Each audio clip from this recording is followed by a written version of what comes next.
Hello everyone, good morning, good afternoon, good evening, नमस्कार। मैं सिकंदर वर्मा आप सभी को शिक्षा फाउंडेशन यूट्यूब चैनल पर स्वागत करता हूं। तो आइए आज हम लोग चलते हैं सेट नंबर 20 का सॉल्यूशंस को देखते हैं। और पिछले कई दिनों से वीडियोस बंद थे, कई दिनों से नहीं चल पा रहा था। तो पता नहीं कि आप लोग क्या कर रहे थे, सो गए कि क्या कर रहे थे, पढ़ाई लिखाई छोड़ दिया, चलो ठीक है छुट्टी हो गई कुछ दिनों की तो मज़े ले रहे हैं, है ना। क्या जी, ऐसा कर रहे थे या कुछ कर रहे थे? और कुछ लोग तो हैं जो फाउंडेशन बैच से जुड़े हुए थे, तो वो लोग तो पढ़ाई कर रहे हैं, उन लोगों के बारे में तो मालूम है। और बाकी लोगों का पता नहीं कि क्या कर रहे थे नहीं कर रहे थे।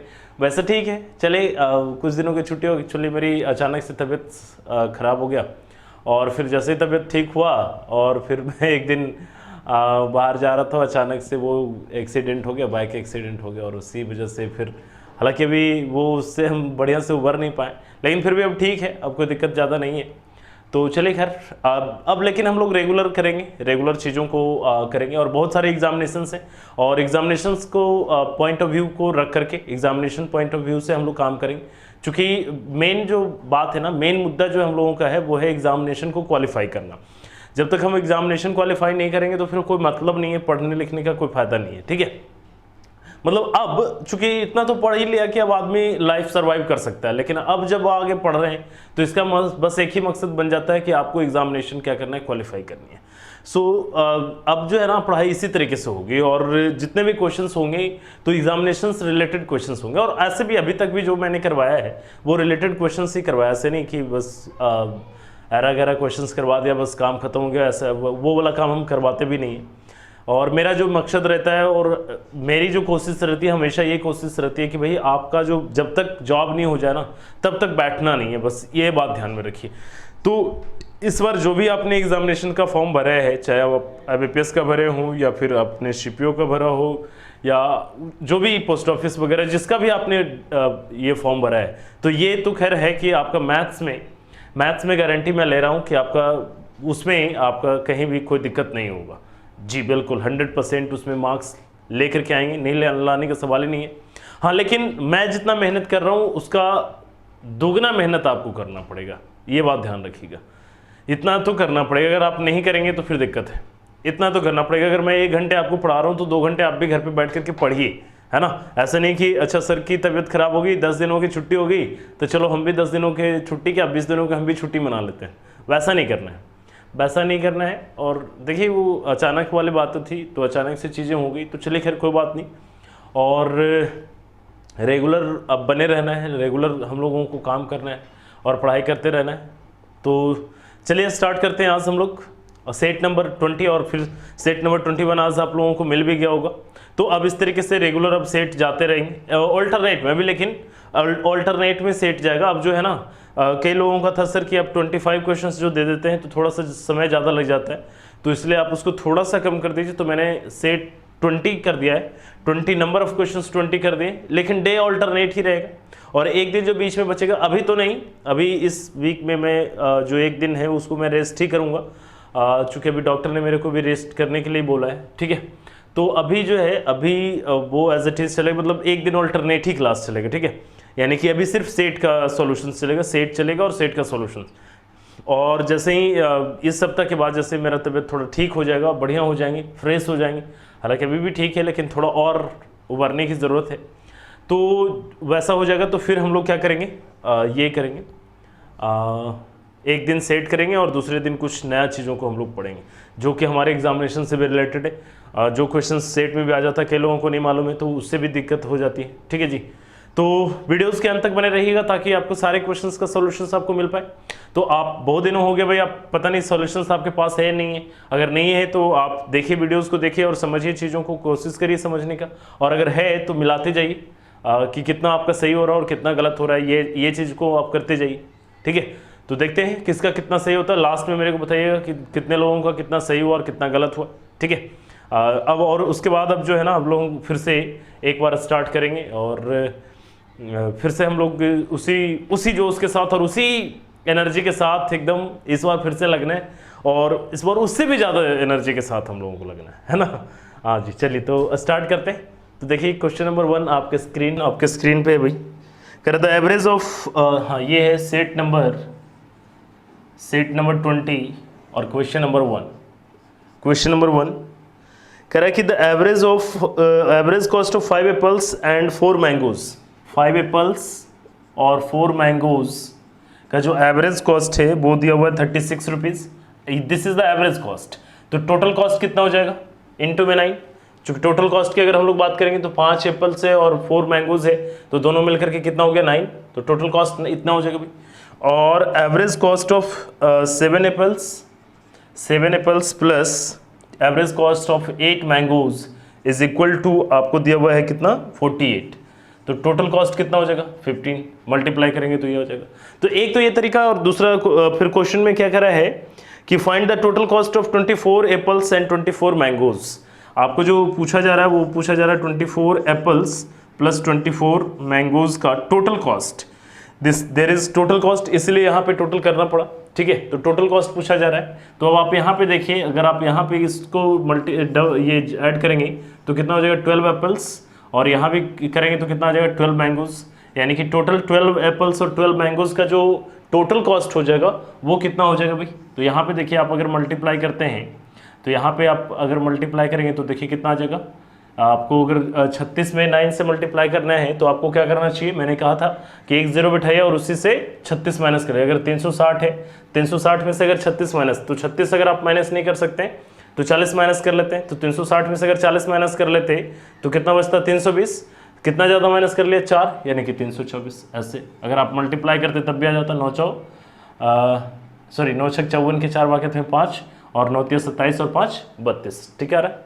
चलिए अब अगर आपको यहाँ पे करना भाई, तो यहाँ पे भी करने के लिए बहुत ही आसान है मल्टीप्लाई। 48 को 15 से करना है, तो आपको ऐसा नहीं कि 15 का टेबल पढ़ना है 48 का टेबल, कुछ नहीं करने की जरूरत है। एक बार जीरो लगा दीजिए यानी 480, और एक बार उसको आधा कर दीजिए 240, 480 और 240 को जोड़ दीजिए, तो भाई 480 और 200 जोड़ते तो 680 हो जाता, और 40 है 680 प्लस 40 यानी 720, यानी यहाँ पे कितना आ जाएगा 720। तो टोटल जब आप करेंगे तो आपके पास कितना आ रहा है भाई 1044। तो देखिए 12 एप्पल्स और 12 मैंगो की वैल्यू कितना आ रही है 1044, और आपसे पूछा कितना जा रहा है 24 एप्पल और 24 मैंगो। 24 एप्पल और 24 मैंगोज की अगर आपसे पूछा जा रहा है, आपको कुछ नहीं करना, अगर दोनों तरफ आप 2 से मल्टीप्लाई कर दें तो बात बन जाएगा। तो दोनों तरफ अगर बनेगा तो ये देखिए यहाँ पे कितना आ जाएगा 24 एप्पल प्लस 24 मैंगोज, आप इसको जब करेंगे तो आपके पास कितना आ जाएगा 2088। ये अपना आंसर है। एक तो तरीका ये था, दूसरा तरीका क्या हो सकता है, दूसरा तरीका हम डायरेक्ट सोच करके कर सकते थे। हाँ जी, दूसरा तरीका में हम लोग क्या कर सकते थे, सोच के कर सकते थे। सोचने में क्या कर सकते थे, बस इतना सा बात आप समझिए कि भाई इसका सबका एवरेज कितना है 36 है, और यहाँ पे सबका एवरेज कितना है 48, कितना ज़्यादा है 12-12 सब में ज़्यादा है। अगर 12-12 सब में ज़्यादा है तो यहाँ पे आप अगर देखिए तो 12-12 अगर सब में 15 में से अगर हम 12-12 निकाल ले तो कितना निकल के आ जाएगा 180, और 180 जो है ना अगर सब में डिस्ट्रीब्यूट करें यानी कि 36 तो होगा ही होगा, 36 तो होगा ही होगा, प्लस हम 180 को सब में डिस्ट्रीब्यूट करें तो कितना हो जाएगा, यहाँ पे 15 है और यहाँ पे 9 है, तो 15 9 कितना हो गया 24। अगर 24 से आप इसको डिवाइड करेंगे तो 12 से करते हैं, 12 दूनी 24, 12 से करेंगे तो 15 यानी 7.6, यानी कि 36 प्लस 7.5 आ जाएगा। आप इसको जब करेंगे तो कितना आ जाएगा 43.5, तो 43.5 यानी एवरेज सबका यहाँ पे एवरेज आ जाएगा। तो 24 एप्पल का आपको निकालना है, तो 24 गुना 43.5 प्लस यहाँ पे 24 गुना 43.5 जब आप करेंगे तो आपके पास फिर से कितना आ जाएगा 2088 आ जाएगा, ठीक है। तो ये भी एक तरीका आप अपना सकते थे, वैसे वो पहले वाला भी तरीका बेस्ट है आपके लिए, ठीक है जी। तो चलिए आगे बढ़ते हैं नेक्स्ट क्वेश्चन की तरफ, क्वेश्चन नंबर 2। चलिए मैं इसको इरेज कर लेता हूँ भाई।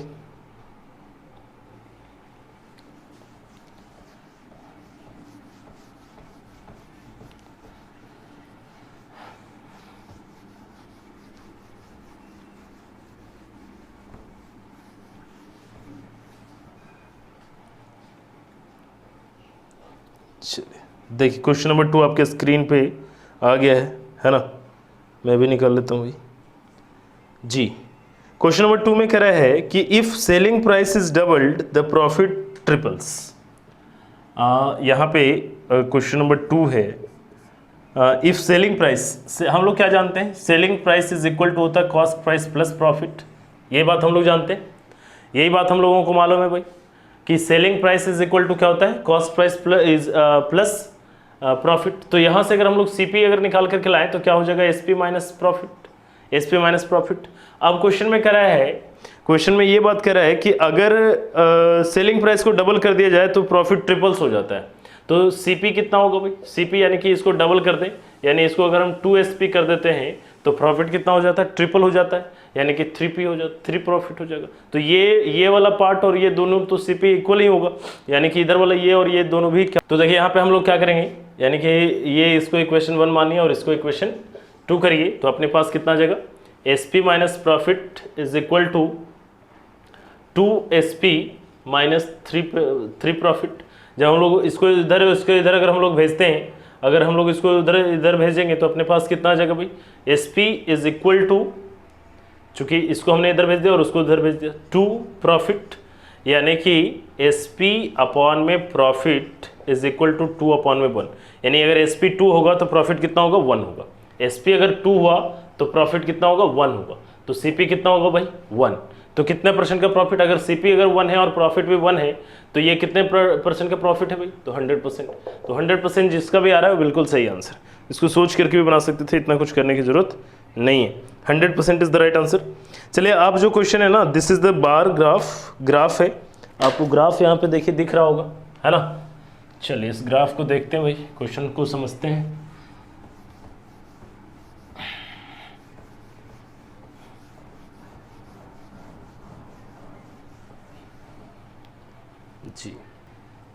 जी देखिए क्वेश्चन नंबर 3, क्वेश्चन नंबर 3।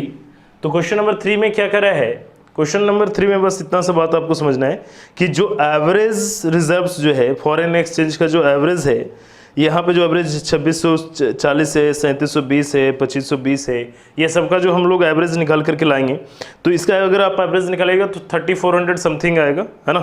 तो इससे कितने साल जो है ना ज़्यादा है और कितना कम है, तो जो आप निकाल करके लाएंगे तो ज़्यादा वाला जो आएगा वो 3 आएगा और कम वाला कितना आएगा, 5, यानी कि 3:5 इज़ द राइट आंसर इसका।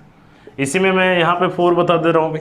4 भी बहुत ही आसान है। क्वेश्चन में कह रहा है कि the foreign exchange reserves in 1997 and 98, 1997 में मेनी टाइम्स 1995, 94-95, ठीक है, और 1997, ठीक है, कितना टाइम से, बस इतना सा बात बताना है। था 5040 और 94-95 में कितना था भाई, 3360।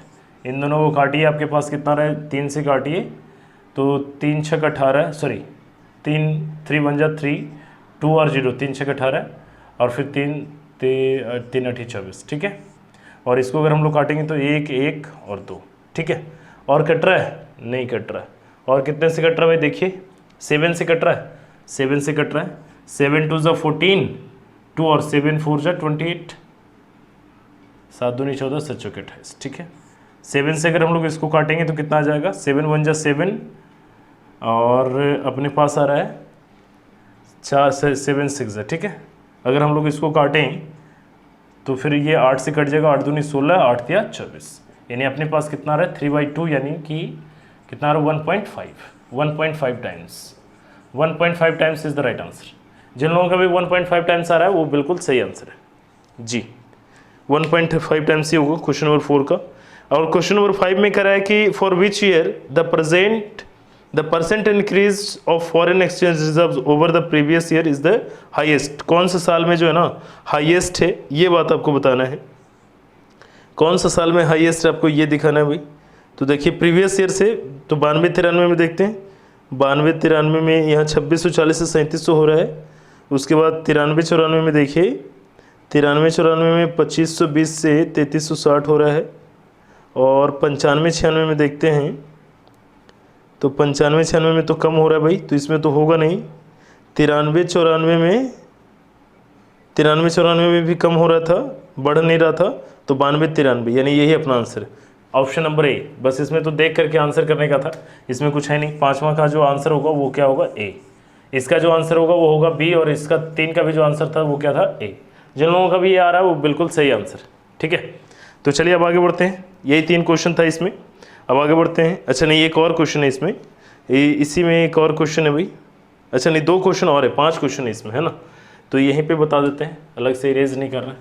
क्वेश्चन नंबर 6, 6 में देखिए क्या करा है कि द फॉरेन एक्सचेंज रिजर्व्स इन 1996 और 97 expect approximately what percent of the average foreign exchange reserve over the period under review. ठीक है, तो 1996-97 में कितना है 4320। ये जो है ना 4396, ये क्या है 4320, और ये कितना था अपने पास एवरेज 3480। ये कितना परसेंट है ये आपको बताना है। ठीक है, तो इसको देखिए जब आप करेंगे तो आपके पास यहाँ पे जब आप काट रहे होंगे तो क्या ये 4 से कट रहा है भाई, 4 से कट रहा है, 4 8 32, 2 और 8 4 7 28। ठीक है, 4 से इसको काटेंगे, 4 एकम 4, 4 8 32। ठीक है, और कट रहा है 3 से कट रहा है भाई, तो 3 से काटेंगे तो 36 आ जाएगा और ये 29 आ जाएगा, यानी 36 × 100 अपॉन में 29। इसको जब आप कैलकुलेट कर रहे होंगे तो 124 पॉइंट समथिंग आ रहा होगा, 3 वगैरह कुछ है ना, तो लगभग अप्रॉक्स में 124% आना चाहिए, लेकिन क्वेश्चन में नहीं दिया हुआ है, लगभग भी पूछा जा रहा था, तो लगभग 124 आएगा। इसको जब आप कैलकुलेट करेंगे तो 124% यहाँ पे दिया हुआ नहीं है, इसलिए आंसर जो हो जाएगा वो NOT हो जाएगा, नॉट। चलिए तो क्वेश्चन नंबर 7 भी यहीं पे देख लीजिए भाई, चूंकि इसी का क्वेश्चन इसी का पार्ट है, तो क्वेश्चन नंबर 7 में यहीं पे बता देता हूँ। क्वेश्चन नंबर 7 में कह रहा है what was the percentage increase in the foreign exchange reserve in इतना 1993-4 से 93-94 में जो था 2520 था। 93-94 में कितना था 2520, और फिर ये कह रहा है कितना हो गया भाई 97-98 में जो हो गया ये हो गया 50-40। 50-40 कितना इंक्रीज़ किया, तो देखिए कितना इंक्रीज़ किया 2520, यहाँ भी 2520 इंक्रीज़ किया, कितने में से 2520 में से, तो 100 में से कितना, तो 100 में से जब इसको कट करेंगे तो अपने पास कितना आ जाएगा 100%। तो यहाँ पे 7 नंबर जो होगा वो 100%, यानी कि जिन लोगों का भी 100% आ रहा है वो बिल्कुल सही आंसर है। ठीक है जी, चलिए तो आगे बढ़ते हैं नेक्स्ट क्वेश्चन की तरफ। क्वेश्चन नंबर अब मैं इरेज कर देता हूँ, चूँकि ये इतना सारा जो क्वेश्चन था 3 से लेकर के 7 तक का जो क्वेश्चन था वो था अपने पास इससे रिलेटेड, ग्राफ से रिलेटेड। ठीक है, अब मैं क्वेश्चन नंबर 8 के लिए चलता हूँ। 8 के लिए मैं इसको इरेज कर लूँ पहले।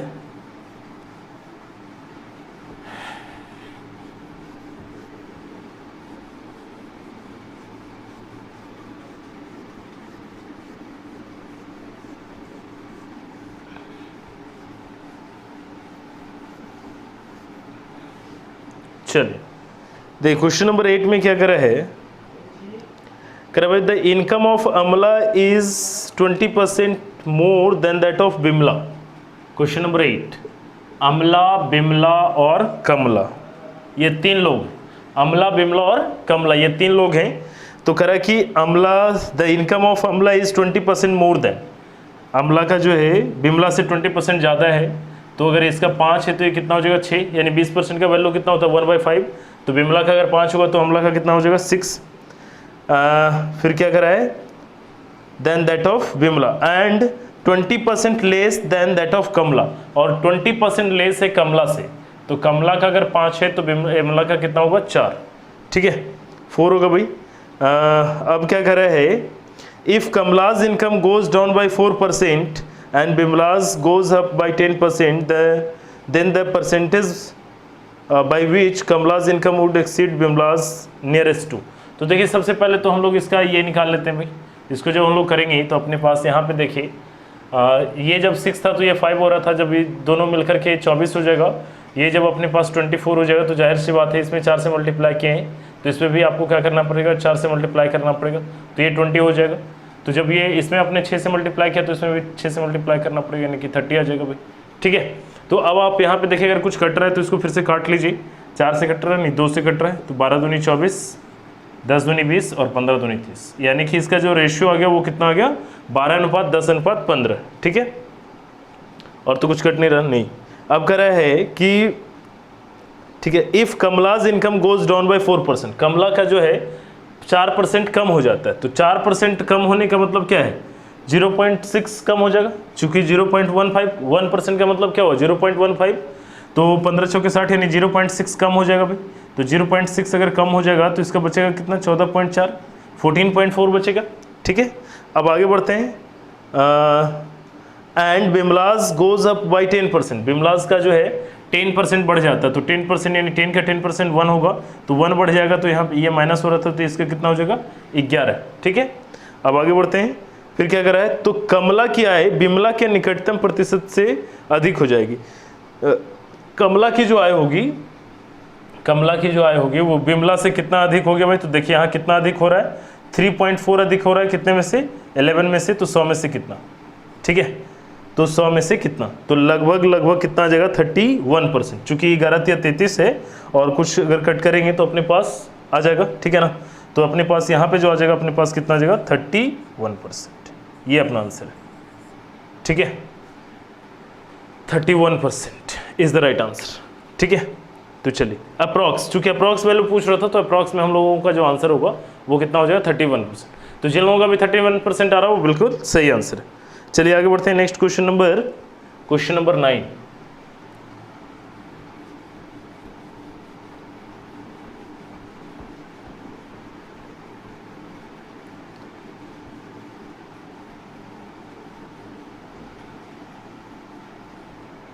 देखिए क्वेश्चन नंबर 9 में क्या करा है, how many numbers are there from 300 to 650। Question number 9 में 300 से 650 के बीच ऐसे कितने नंबर हैं जो 5 और 7 दोनों से पूरा डिविजिबल है, जो 5 और 7 दोनों से क्या है, पूरा डिविजिबल है। तो 5 और 7 से डिविजिबल होने का मतलब क्या है, 35 से पूरा डिविजिबल होना चाहिए। तो 35 से डिविजिबिलिटी यानी कि आप क्या करना है, कुछ ज़्यादा टेंशन लेने की जरूरत नहीं है, सीधे 300 में आप क्या करिए 35 से डिवाइड करिए, और 650 में भी आप क्या करिए 35 से डिवाइड करिए, जो दोनों का क्वोशंट आएगा। तो यहाँ पे जब आप डिवाइड कर रहे होंगे तो ये अपने पास देखिए, अगर 10 टाइम्स रहता तो 350 हो जाता है, यानी कि 9 टाइम्स में जाएगा भाई, तो ये अपने पास इसका जो क्वोशंट आ जाएगा वो 9 आएगा, पूरा जो घटेगा। और यहाँ पे जो जाएगा अपने पास, तो ये अपने पास 1 टाइम्स चला जाएगा, तो 30 बचेगा, यानी कि 9, यानी कि 19 टाइम्स में ही जाएगा, 19 टाइम्स में जाएगा अप्रॉक्स, ठीक है। तो 19 - 9 अगर हम लोग करते हैं तब अपने पास जो आंसर आ जाएगा वो कितना आ जाएगा 10, तो ये अपना आंसर है, दिस इज आवर आंसर। यानी कि 10 ऐसे डिजिट्स होंगे, 10 ऐसे नंबर होंगे जो 300 से 650 के बीच में, 10 ऐसे नंबर्स होंगे जिसका क्या होगा, वो 7 और 5 से पूरा डिविजिबल होगा, ठीक है। तो ये तो आसान सा क्वेश्चन था, ये सब तो हम लोगों ने बहुत ही आसानी से बना लिया भाई। चलिए आगे बढ़ते हैं नेक्स्ट क्वेश्चन नंबर 10 की तरफ।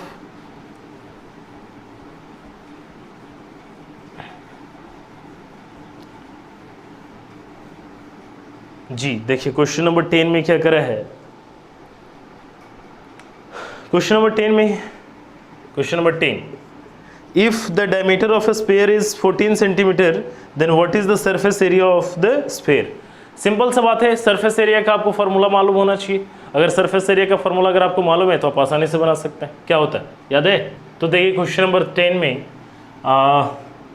जो होता है अपने पास क्या पूछ रहा है, क्वेश्चन नंबर 10 का surface area of the sphere, surface area of sphere is equal to, हम लोग जानते हैं 4πr²।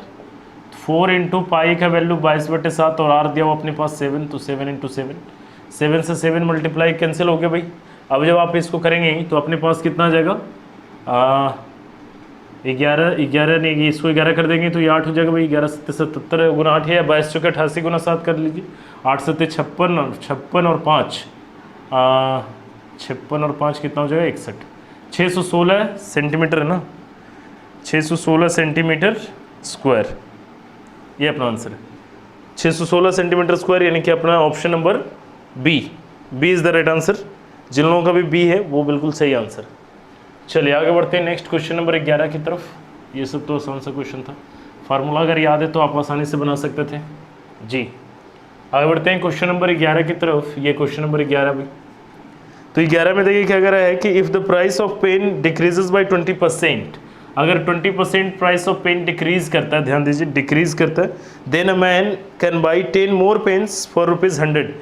100 रुपया में एक आदमी जो है ना 10 पेन ज़्यादा खरीद पाता है, 10 पेन ज़्यादा खरीदता है, ठीक है, 10 पेन ज़्यादा खरीद पाता है। चूँकि ये कम हो गया है तो कह रहा है प्रत्येक पेन की नई कीमत क्या, नया जो कीमत है ना वो कितना है, तो 20% का फ्रैक्शन वैल्यू, या फिर ये आप कह सकते हैं कि अगर मूल्य में ये प्राइस में अगर 10% घटा हुआ है कीमत में अगर 10% घटा है तो हम जितना खर्च कर रहे थे उसमें भी 20% घटा है, तो इसमें भी 20% कम होना चाहिए। तो 100 का 20% की अगर हम लोग बात करें कम करेंगे तो अपने पास कितना कम होना चाहिए, 20 रुपये कम होना चाहिए। लेकिन 20 रुपये हम कम नहीं ले जा रहे हैं, इसकी वजह से हम कितना पेन लेके आ रहे हैं, 10 पेन एक्स्ट्रा लेकर के आ रहे हैं।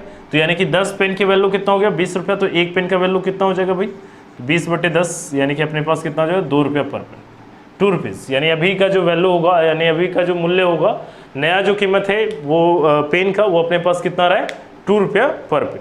चलिए आगे बढ़ते हैं। नेक्स्ट क्वेश्चन नंबर 12, ये हो गया अपने पास क्वेश्चन नंबर 11। चलिए जी, देखिए क्वेश्चन नंबर 12 आपके स्क्रीन पे ये रहा। वही कह रहा है ट्रेन ट्रेवल्स 40% फास्टर देन ए कार। एक ट्रेन जो है कार से 40% ज़्यादा फास्टर है, तो 40% का जो फ्रैक्शन हम लोग जानते हैं वो क्या होता है, 2/5। यानी कि कार की स्पीड अगर 5 है तो ट्रेन की स्पीड कितनी हो जाएगी, 7। ये स्पीड की वैल्यू हो गई भाई। तो जो टाइम का होगा हम लोग जानते हैं, ये कब होगा, जब हमारे पास डिस्टेंस फिक्स हो जाएगा। जब डिस्टेंस फिक्स हो जाएगा तो टाइम का जो होगा उल्टा हो जाएगा, यानी रिवर्स हो जाएगा। यानी 5 यूनिट, तो ये कितना यूनिट चलेगा भाई, 7। ठीक है। और कह रहा है कि 140 किलोमीटर 140 किलोमीटर की दूरी ए से स्टार्ट करके बी पे ट्रेन और कार दोनों सेम समय में पहुंच जाता है। सेम समय में पहुंचने का कारण क्या है, देखिए सेम समय में पहुंचने का कारण क्या है कि ट्रेन जो है ना 25 मिनट रास्ते में रुकती है। तो 25 मिनट रुकती है, अगर नहीं रुकती तो ये देखिए यहाँ पे कितना यूनिट कम ले रहा है भाई, 2 यूनिट। यानी 2 यूनिट की वैल्यू कितना हो गया, 25 मिनट। 2 यूनिट की वैल्यू 25 मिनट, तो 1 यूनिट की वैल्यू कितना हो जाएगा, 25/2 मिनट। ठीक है। तो 5 यूनिट की वैल्यू कितना हो जाएगा भाई, तो 5 यूनिट की वैल्यू हो जाएगी 25/2 × 5, है ना, यानी 125/2 मिनट्स, राइट। तो अब आपको इसको क्या करना है, अब आपकी स्पीड निकालनी, ट्रेन का स्पीड निकालना है। तो ट्रेन का स्पीड बराबर क्या हो जाएगा, डिस्टेंस, यानी डिस्टेंस कितना चला 140, और अपॉन में टाइम, तो टाइम कितना दिया हुआ 125/2 मिनट। तो इसको क्या करना है, घंटा में बदलना भाई। चूँकि यहाँ पे किलोमीटर है तो किलोमीटर पर आवर में हमको लाने के लिए घंटा में बदलना पड़ेगा। तो 125/2 × 60, तो 60 और 2 पर चला जाएगा, तो कितना आ जाएगा 120। यहाँ पे कितना आ जाएगा 120। जब आप काटेंगे तो आप देखिए यहाँ से, जब आप 5 से काटेंगे तो 5 25 5 125, 5 से काटेंगे तो 24 5 120, फिर 5 से जब आप काटेंगे तो 5 5 25 और 28 5 140। ठीक है। जब आप इसको मल्टीप्लाई करेंगे, और देखिए आप मल्टीप्लाई भी कर लीजिए भाई। 28 को अगर आप 24 से अगर आप मल्टीप्लाई करते हैं तो आपके पास कितना जाएगा, 28 दूनी 56, यानी कि 560 तो आएगा ही, और 28 चौके 112। ठीक है। तो 560 + 112 अगर आप करते हैं तो आपके पास 660 यानी 672 आ जाएगा। 672/5। 5 से अगर आप इसको डिवाइड करेंगे तो कितना जाएगा, 5 × 1 = 5, और यहाँ पे 1 और 5 3 = 15, और यहाँ पे आ जाएगा 2 और 2, यानी कि अपने पास 5 4 = 20, और फिर 5 4 = यानी 134.4 किलोमीटर पर आवर। देखिए क्या आपके पास आंसर है, 134.4 किलोमीटर पर आवर आंसर है।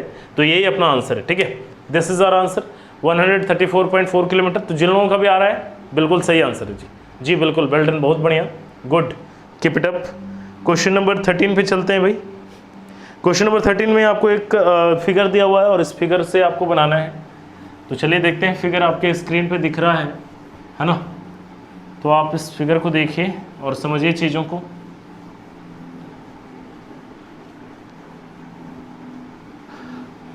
चलिए देखते हैं।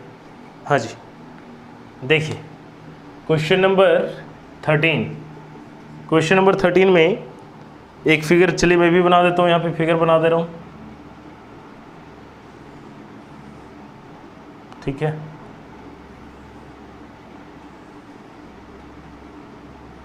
ठीक है, A B C और D, और ये भी एंगल बाइसेक्टर और ये भी एंगल बाइसेक्टर, दोनों एंगल बाइसेक्टर।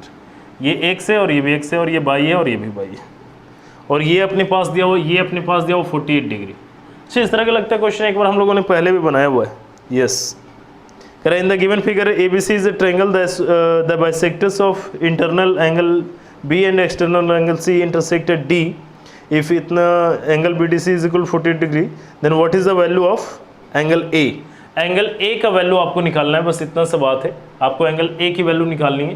तब आप देखिए आप क्या करेंगे, आप यहाँ पे चूँकि और कुछ आपको दिया हुआ नहीं है, सिर्फ इतना सा बात दिया हुआ है कि ये वाला एंगल और ये वाला एंगल इक्वल होगा, ठीक है, और यहाँ पे ये और ये एंगल इक्वल है, ठीक है। तो अब आप एक बात मेरे को बताइए, एक बात यहाँ पे आप मेरे को बताइए, क्या अगर हम लोग यहाँ पे ये पूरा एंगल यानी 2x इज इक्वल टू अगर हम लोग लिखना चाहें तो 2x इज इक्वल टू क्या एंगल A प्लस 2y लिख सकते हैं। ये वाला एंगल और ये वाला एंगल दोनों मिल करके जो होगा वो एक्सटीरियर एंगल के इक्वल होगा भाई। इतना तो हम लोग कह सकते हैं, इतना कह सकते हैं सर, बिल्कुल कह सकते हैं। चलिए आगे एक तो ये कह सकते हैं, दूसरा बात हम लोग क्या कह सकते हैं कि ये वाला एंगल प्लस ये वाला angle is equal to this angle होगा, ये भी तो एक्सटीरियर एंगल है। तो हम लोग क्या कर सकते हैं यानी कि 22 प्लस 48 इज इक्वल टू क्या कहेंगे x। या तो आप x की जगह पे ये रख दीजिए, तो अगर x की जगह पे रख देते हैं, x की जगह पे यहाँ पे 2x है भाई, तो यहाँ पे डबल हो जाएगा यानी 2 into 22 plus 48 is equal to angle a plus 2y। तो यहाँ भी क्या हो जाएगा 2y plus 96 is equal to angle a plus 2y। तो यहाँ से देखिए 2y से 2y कैंसिल हो गया यानी angle a is equal to कितना हो गया 96। यानी कि सिंपल सा आपको बात करना था कि सीधे यहाँ पे जितना दिया हुआ है सर इसी का यहाँ पे डबल होगा। कब? जब ऐसा कंडीशन बनेगा, ये जब हमारे पास कंडीशन बनेगा तब हमारे पास ऐसा होगा कि जो भी एंगल यहाँ पे दिया हुआ रहेगा डायरेक्ट इसका हम लोग डबल कर देंगे, वही अपना आंसर आ जाएगा। तो ज़्यादा आपको दिमाग लगाने की कोई ज़रूरत नहीं था। चलिए जी, बहुत बढ़िया। हाँ जी, आप लोगों ने तो बना लिया था, बहुत लोगों ने बना लिया है। चलिए आगे बढ़ते हैं नेक्स्ट क्वेश्चन नंबर 14 की तरफ। Question number 14।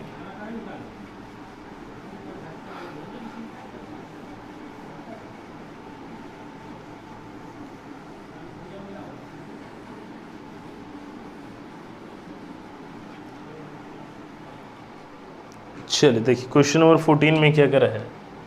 14 तो देखिए क्वेश्चन नंबर 14 में क्या करा है कि Aman and Kapil starts from Delhi and Gwalior. Delhi और ग्वालियर से ये लोग स्टार्ट करते हैं। ये दिल्ली है भाई और ये ग्वालियर है।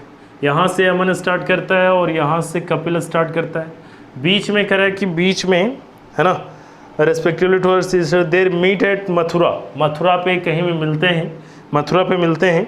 एंड देन टेक 196 यानी कि इनको यहाँ से जाने में 196 मिनट का समय लगता है, जबकि यहाँ से यहाँ तक इनको जाने में 225 मिनट का समय लगता है। तो एक चीज़ हम लोग जानते हैं, एक चीज़ हम लोग जान रहे हैं कि भाई ये वाला जो अपने पास यहाँ से यहाँ तक अमन को जो जाने में समय लगा होगा, अमन को यहाँ से यहाँ तक जो जाने में समय लगा, अगर मान लीजिए 8 आवर्स लगे हैं, तो यहाँ से यहाँ तक आने में कपिल को भी कितने घंटे लगे होंगे? 8 आवर्स लगे होंगे भाई, 8 आवर्स लगा है। अगर 8 आवर्स लगा, चूँकि सेम टाइम में स्टार्ट किया है तो सेम टाइम में मिलेगा। तो ये बात हम लोग जानते हैं। तो हम लोग जानते हैं कि h इज इक्वल टू जो होता है √h1 इंटू h2। तो इसके बाद जो समय लगा वो h1 है और इसके बाद जो लगा वो h2 है, ठीक है। तो हमारे पास h इज इक्वल टू कितना आ जाएगा अपने पास, यानी कि यहाँ पे h1 इज इक्वल टू कितना दिया हुआ है 196 और h2 इज इक्वल टू कितना दिया हुआ है 225। तो जब हम लोग इसको निकालेंगे तो 14 इंटू 15 यानी यहाँ पे जब करेंगे तो 210 मिनट, यानी कि 210 मिनट आ रहा है। 15 × 150 15 × 60 210 मिनट आ गया। अब जब 210 मिनट आ गया तो आप यहाँ पे देखिए, यानी कि यहाँ से यहाँ तक जाने में अमन को कितना समय लगा 210, और अमन का स्पीड भी दिया हुआ 30 किलोमीटर पर आवर। तो इसका जो डिस्टेंस होगा ना वो कितना डिस्टेंस कवर किया होगा, डिस्टेंस कवर्ड बाई अमन, है ना। तो डिस्टेंस अगर हम लोग देखें, डिस्टेंस यहाँ से यहाँ तक, यानी कि यहाँ से यहाँ तक की जो दूरी अगर हम लोग देखें डिस्टेंस, है ना, तो अगर हम लोग देखें तो भाई यहाँ पे 30 किलोमीटर पर आवर के हिसाब से, और टाइम यहाँ एच कितना लगा 210 मिनट, 210 मिनट, है ना। तो कितना हो जाएगा 210 मिनट को घंटा में बदले इंटू 60 और इंटू में 30। तो जब आप इसको काटेंगे तो अपने पास कितना आ जाएगा 105 किलोमीटर। यानी यहाँ से यहाँ तक की जो इसकी दूरी होगी वो कितना हो गया 105 किलोमीटर।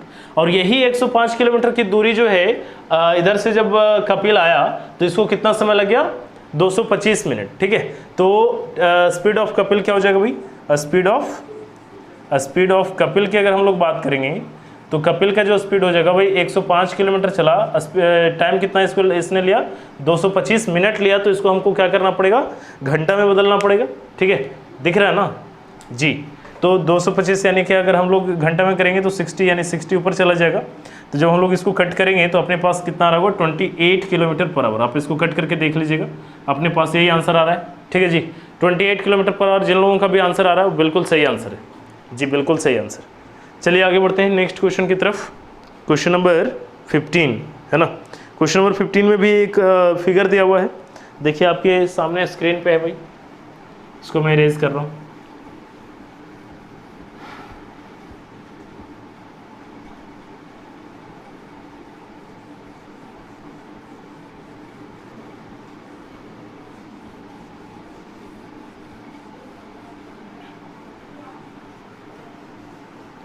जी देखिए क्वेश्चन नंबर 15 में क्या करा है, करा इन the given figure P Q R S is a square. P Q R S का स्क्वायर है, क्वेश्चन नंबर 15 एक स्क्वायर में बना रहा हूँ, यहाँ पे एक स्क्वायर है भाई, और P Q R S, P Q R और एस, ठीक है। और इसके बाद यहाँ पे इसको यहाँ से मिला दिया है। इसके अलावा एक ट्रायंगल भी बनाया गया इसमें, ये टी और यहाँ पे ओ है ना। S R T is an equilateral triangle, equilateral triangle है ये जो बनाया गया है, ये इक्विलेटरल नहीं, ये और ये इक्वल है, ठीक है। तो कह रहा है कि एंगल एस ओ आर का मान क्या है, एस ओ आर यानी ये वाला एंगल आपको निकालना है, दिस एंगल। तो एक चीज़ तो हम लोग जानते हैं कि पूरा 90 डिग्री होता है, लेकिन ये अगर इक्विलेटरल ट्रायंगल हो गया तो ये कितना हो गया 60 डिग्री। यहाँ से यहाँ भी टोटल कितना हो जाएगा भाई 60 डिग्री, ठीक है। ये बात हम लोग जानते हैं। अच्छा एक चीज़ और हम लोग जानते हैं, ये एक बात भी हम लोग जानते हैं, बहुत आसान सा क्वेश्चन है। यहाँ से यहाँ तक की जो एंगल होगा वो कितना होगा, चूँकि अगर हम लोगों ने ये डायगोनल अगर मिलाया है तो ये अगर पूरा 90 डिग्री था तो ये कितना बचेगा 45 डिग्री। चूँकि स्क्वायर का जो डायगोनल होता है ना वो एंगल बाइसेक्टर का भी काम करता है। अगर एंगल बाइसेक्टर का काम कर रहा है तो ये 45 डिग्री और ये 60 डिग्री, तो क्या आप ये नहीं बता सकते हैं, बहुत ही आसानी से बता सकते हैं भाई कितना हो गया 6 4 10 यानी कि 105 डिग्री। तो ये जो बचा अपने पास कितना बच गया 75 degree. This is our answer. इसमें तो कुछ करना ही था, आसान सा क्वेश्चन था, बहुत ही आसान सा क्वेश्चन था जी। चलिए आगे बढ़ते हैं नेक्स्ट क्वेश्चन की तरफ। जी चलिए आगे बढ़ते हैं नेक्स्ट क्वेश्चन नंबर 16। देखिए क्वेश्चन नंबर 16 में क्या करा है, करा है कि the average of 11 numbers is 7, if every number is double then what will be the average of. बताइए, ये क्वेश्चन कुछ बताने के लिए आए नहीं, तो ये क्वेश्चन कुछ नहीं बता रहा हूँ, सीधे आंसर जो हो जाएगा 14। अगर सारे नंबर्स को डबल कर दिया गया, इसका मतलब है कि एवरेज को भी डबल कर दिया गया, तो एवरेज कितना, पहले 7 था तो अब कितना हो जाएगा 14 हो जाएगा। बस इतना सा बात है, आपको और कोई ज़्यादा दिमाग लगाने की इसमें कोई ज़रूरत ही नहीं था इतना आसान सा क्वेश्चन है। चलिए आगे बढ़ते हैं नेक्स्ट क्वेश्चन नंबर है 17 जी। इसको देखिए, इसको समझना है, इसको थोड़ा सा आपको समझिए। वैसे आप याद कर लीजिएगा, वैसे मैं अभी फ़िलहाल आपको समझा दे रहा हूँ। क्वेश्चन नंबर 17, ठीक है।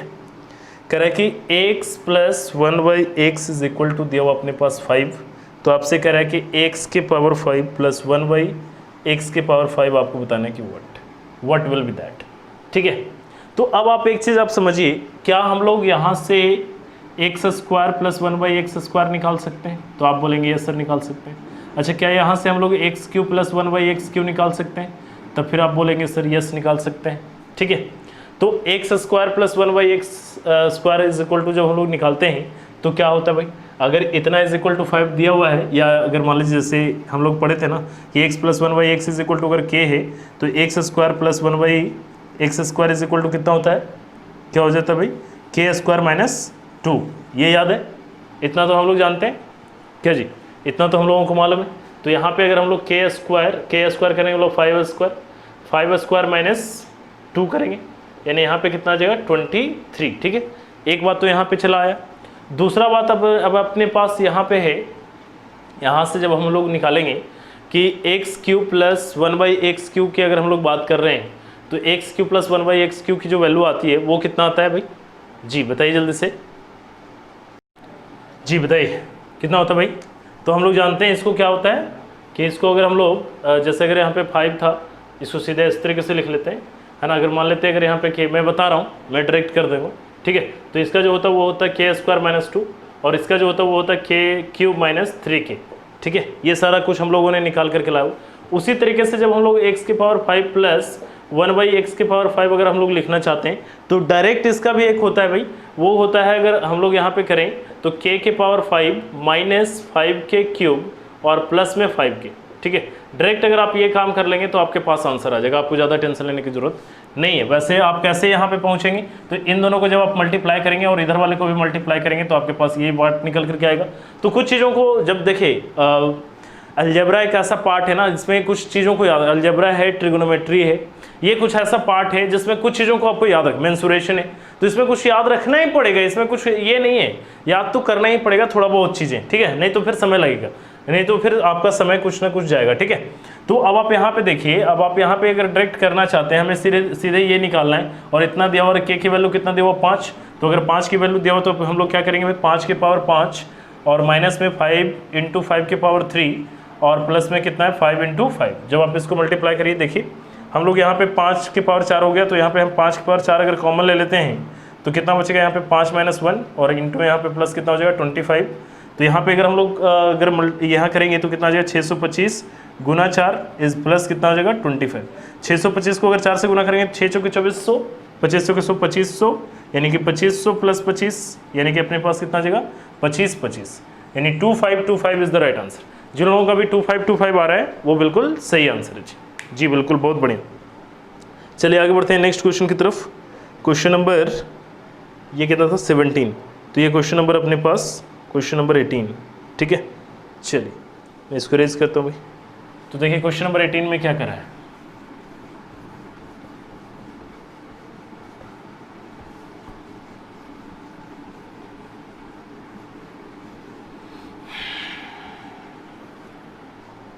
हाँ जी देखिए क्वेश्चन नंबर 18 में कह रहा है in triangle ABC angle ABC is equal to 90 degree. अच्छा एंगल B पे 90 डिग्री, ये क्वेश्चन नंबर 18 है ना।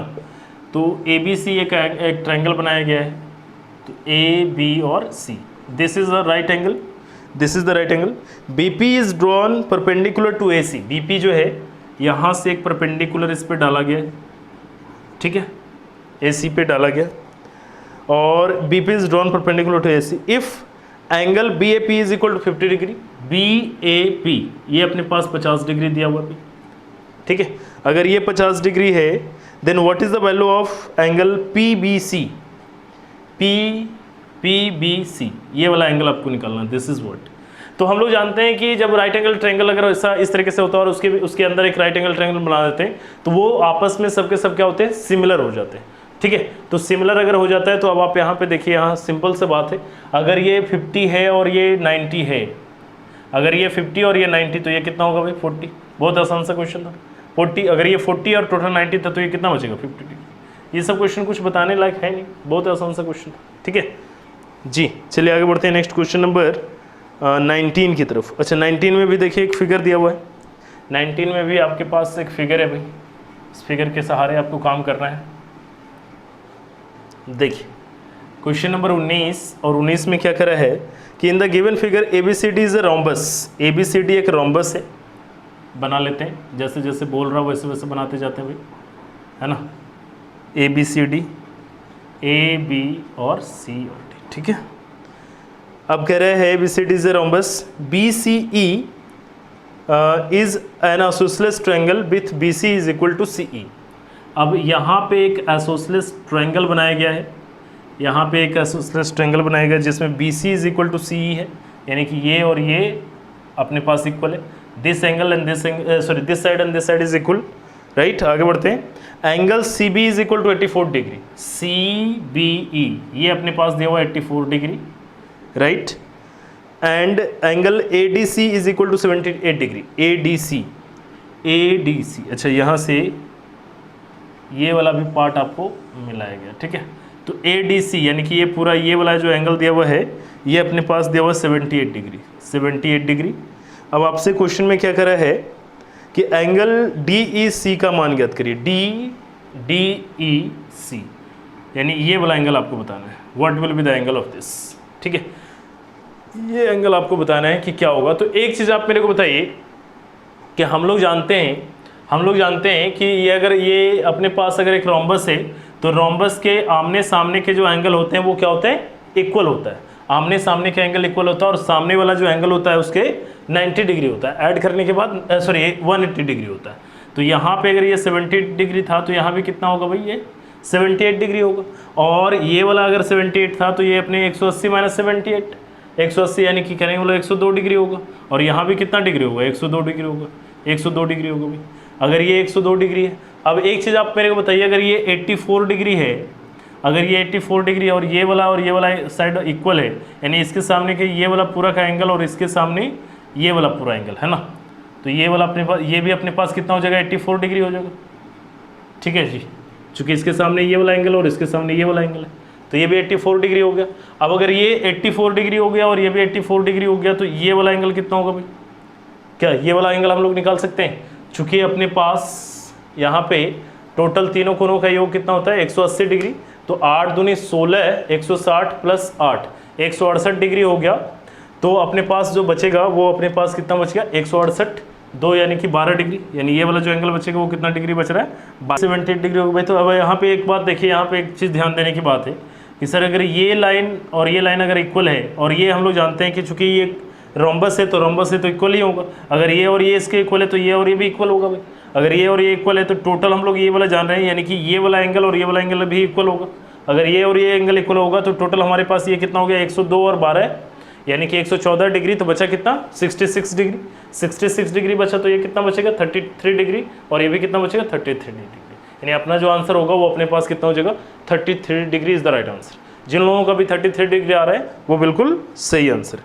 चलिए आगे बढ़ते हैं नेक्स्ट क्वेश्चन की तरफ, है ना। क्वेश्चन नंबर 20, क्वेश्चन नंबर 20 में देखिए क्या करा है।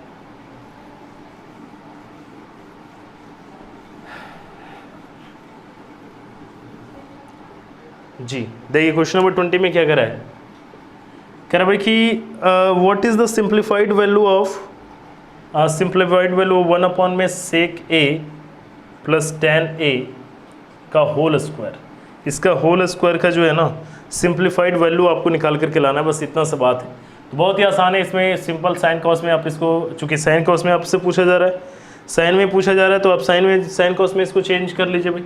तो ये अपने पास क्या हो जाएगा 1/cos a प्लस ये हो जाएगा साइन ए अपॉन में कॉस ए। तो जब आप इसको करेंगे तो ये ऊपर चला जाएगा, यानी कि कॉस ए और अपॉन में नीचे में क्या बचेगा 1 प्लस साइन ए, इसका पूरा का होल स्क्वायर हो जाएगा। बस इतनी सी बात है, ठीक है। इतना सा अगर हम लोगों के पास अगर हो जाएगा तो हम लोग क्या कर सकते हैं, कॉस स्क्वायर ए अपॉन में 1 प्लस इसका अगर हम लोग करते हैं तो अपने पास कितना आ जाएगा, ये आ जाएगा अपने पास A square plus B square plus 2ab यानी 2 साइन ए, ठीक है जी, ये चीज़ें हो जाएगी, राइट। आपको लाना है, सही किया ना, 1/cos ए और साइन ए अपन में cos सेक ए का, ठीक है, cos ए 1 प्लस साइन ए, ठीक है। तो जो है cos स्क्वायर है तो cos स्क्वायर है, ठीक है। अच्छा इतना भी करने की आपको कोई ज़रूरत नहीं था, इतना भी आपको करने की ज़रूरत नहीं।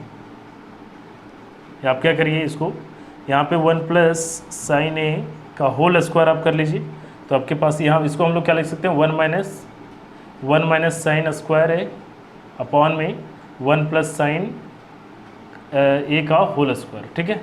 तो अपने पास क्या हो जाएगा, ये हो जाएगा 1 माइनस साइन ए इंटू 1 प्लस साइन ए, 1 प्लस साइन ए, और नीचे में क्या था 1 प्लस साइन ए इंटू 1 प्लस साइन ए, 1 प्लस साइन ए, तो 1 प्लस साइन ए से 1 प्लस साइन ए बच गया, कट गया।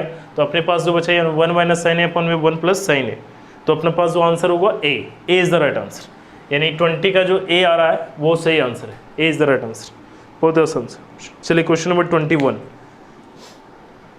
क्वेश्चन नंबर 21 की तरफ चल रहे हैं।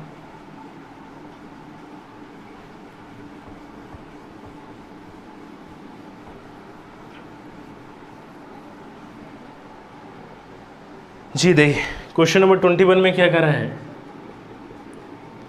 कह रहा है Kanchan bought clock with 25% discount on mark price, she sold it with 75% gain on the price she bought, what was the profit percent on the mark price. कितना मार्क प्राइस पे क्या, जैसे अगर मान लिया जाए कि मार्क प्राइस अपने पास 100 है, सपोज करिए कि 100 है और इसमें 25% का डिस्काउंट मिल रहा है, तो 25% का डिस्काउंट मिला तो कितने में मिला सामान 75 में मिल गया।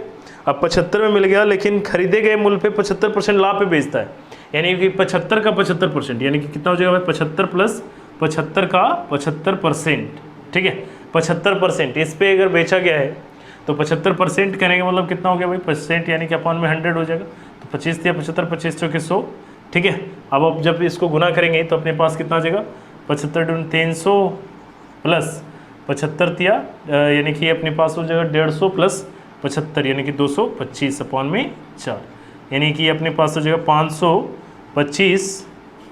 525 अपॉन में 4, ठीक है।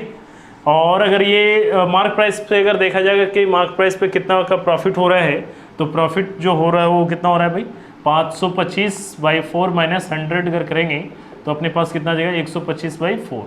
ठीक है, तो 125/4 कहने का मतलब जो आ गया, यानी इतना का हो रहा है, सॉरी ये अपने पास इतना का प्रॉफिट हो रहा है कितने में से, टोटल 100 में से, तो 100 में से जो प्रॉफिट होता है वही परसेंटेज वैल्यू कहलाता है।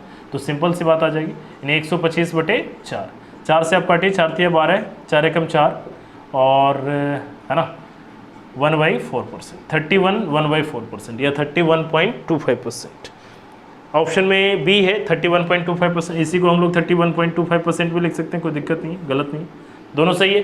31 1/4% लिखिए या 31.25% लिखिए, दोनों एक ही बात कहा जा रहा है, अलग नहीं है। चलिए आगे बढ़ते हैं। Next question number 22। Question number 22,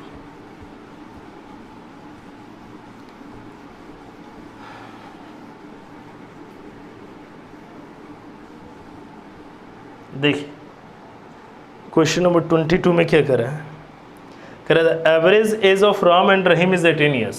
question number 22, Ram plus Rahim का जो एवरेज एज है वो कितना दिया हुआ है, 18 ईयर्स दिया हुआ है। ठीक है, the average age of Rahim and Ramesh is 25 years. Rahim और रमेश का जो दिया हुआ है वो दिया हुआ 25 ईयर्स। ठीक है, ये एवरेज एज है ना। अब आगे बढ़ते हैं। The average age of Ram and Ramesh, Ram plus Ramesh का जो एवरेज एज है, रमेश का जो एवरेज एज है वो कितना दिया हुआ है, 29 ईयर्स। तो अगर टोटल एज की अगर हम लोग बात करें तो इसका कितना होगा 36, इसका टोटल कितना होगा 50, और इसका टोटल कितना होगा 58, दोनों को मिला करके, है ना, दोनों को मिला करके। तो सबको अगर हम लोग ऐड कर दें तो सबको करेंगे तो 2 × राम प्लस 2 × रहीम प्लस 2 × रमेश, 2 × रमेश की बात होगी तो ये टोटल कितना हो जाएगा भाई, जब आप इसको जोड़ेंगे तो अपने पास कितना जा रहा है, 8 6 14, 5 5 10 10 4 14, 144, यानी कि टोटल एज जो हो गया वो कितना हो गया 144, यानी कि तीनों का एज की हम लोग बात करें तो यहाँ पे कितना आ जाएगा 72 आ रहा भाई। अब क्वेश्चन में क्या कर रहा है कि तीनों में सबसे बड़ी उम्र का क्या है, वो सबसे बड़ा उम्र वाला कौन सा है, ये बात आपको बताना है। तो सिंपल सा बात है, आपको बहुत ही आसानी से आपको इसमें करना है कि ये तीनों का मिला करके जो टोटल एज आ रहा है वो कितना आ रहा है, 72 आ रहा है, 72 आ रहा है। तो तीनों का एज हम लोग अलग अलग निकाले, तो अगर हम लोग इसमें से राम और रमेश को हटाएंगे, राम और रहीम को हटाएंगे तो रमेश की वैल्यू आ जाएगी। ठीक है, तो अब आप यहाँ पे देखिए, यहाँ राम और रहीम है, रहीम हटाएंगे तो ये अपने पास रमेश कितना आ जाएगा 36 इन इसका अकेले, और इन दोनों को मिला करके अगर 36 आ रहा है, इन दोनों को मिला करके आ रहा है, तो जाहिर सी बात है कि बड़ा वाला तो यही होगा ना, बाकी उन दोनों को निकालने की भी कोई ज़रूरत नहीं है। तो डायरेक्ट हम लोग कह सकते हैं कि जो बड़ा वाला होगा वो कितने साल का होगा, 36 ईयर्स का होगा। That is all about. तीनों को कहता तो तीनों को निकाल लेते भाई अलग अलग, अब यहाँ पे 36 है तो इन दोनों को हटाते तो इसका निकल के आ जाता। ठीक है, तो चलिए खैर आप कर लीजिएगा अगर उसका निकालना हो तो। चलिए आगे बढ़ते हैं। Next question number 23।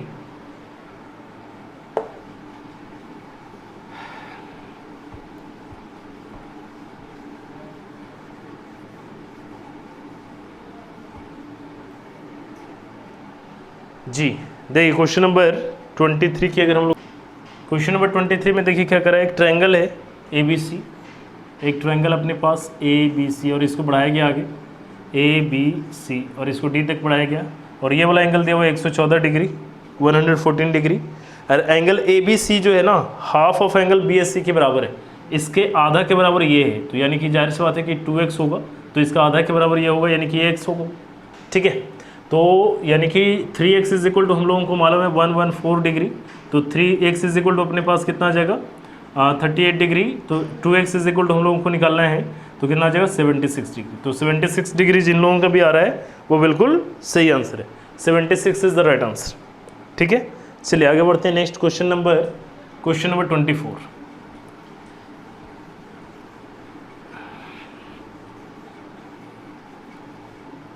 Question number 24, चलिए देखिए कह रहा है कि a person invested total sum of ₹7900 in 3 different schemes ₹7900 rupees इन्होंने तीन अलग अलग स्कीम में इन्होंने किया है, 3%, 5% and 8%. At the end of 1 year he got same interest in all 3 schemes. What is the money invested at 3%?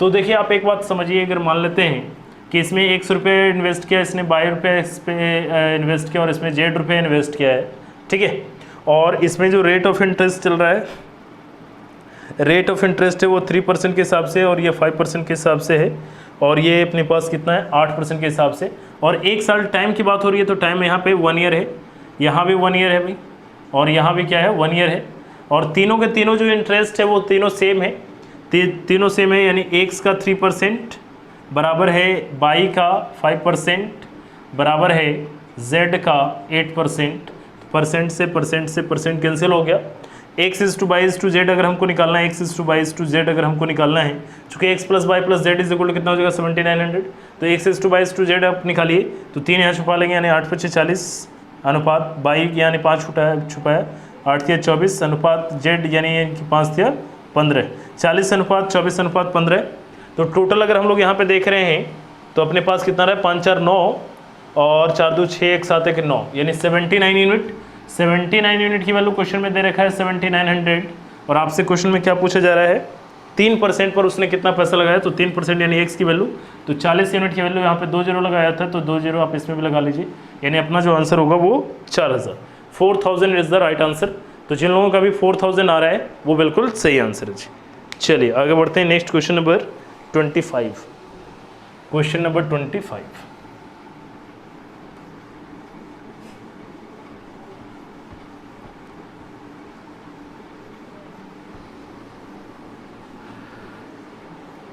देखिए the last question of today's, आज का अंतिम क्वेश्चन है भाई।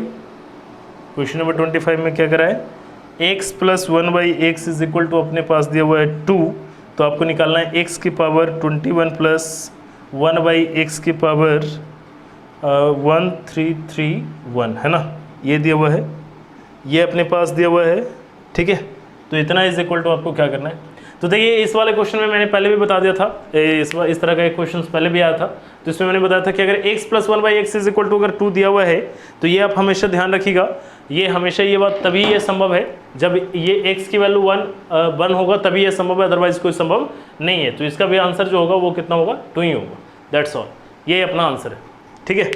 तो चलिए आज किसी तरीके से मैंने कोशिश करके और ये वीडियो को मैंने शूट किया भाई, बताया बनाया, और अब मेरी कोशिश ये रहेगी कि रेगुलर चलेगी क्लास। वैसे तो मैंने मेरा इतना तबीयत भी ख़राब था, उसके बावजूद भी मैं फाउंडेशन बैच ले ही रहा था, उसमें कोई कहीं पे कमी नहीं हुआ, शायद 1 दिन की छुट्टी रही, बाकी फिर बीच में 1 दिन का टेस्ट था, तो वो मेरे को रेस्ट दे करके चला गया, तो मतलब वो चल रहा था क्लास। हालांकि ये भी क्लास कंटिन्यू हो सकता था, लेकिन दिक्कत था ना कि एक तो वीडियो को शूट करना, दूसरा फिर एडिटिंग करना, तो वहाँ पे समय में थोड़ा दिक्कत था। अब चलो एक बार कहीं शूट कर लिया तो ठीक है, लेकिन अब एडिटिंग करने में उतना समय नहीं दे पा रहे थे, तो ये चीज़ें हैं। तो खैर कोई बात नहीं, अब रेगुलर होगी, अब चीज़ें सामान्य हो गया और बढ़िया होगा, बहुत अच्छा होने वाला है।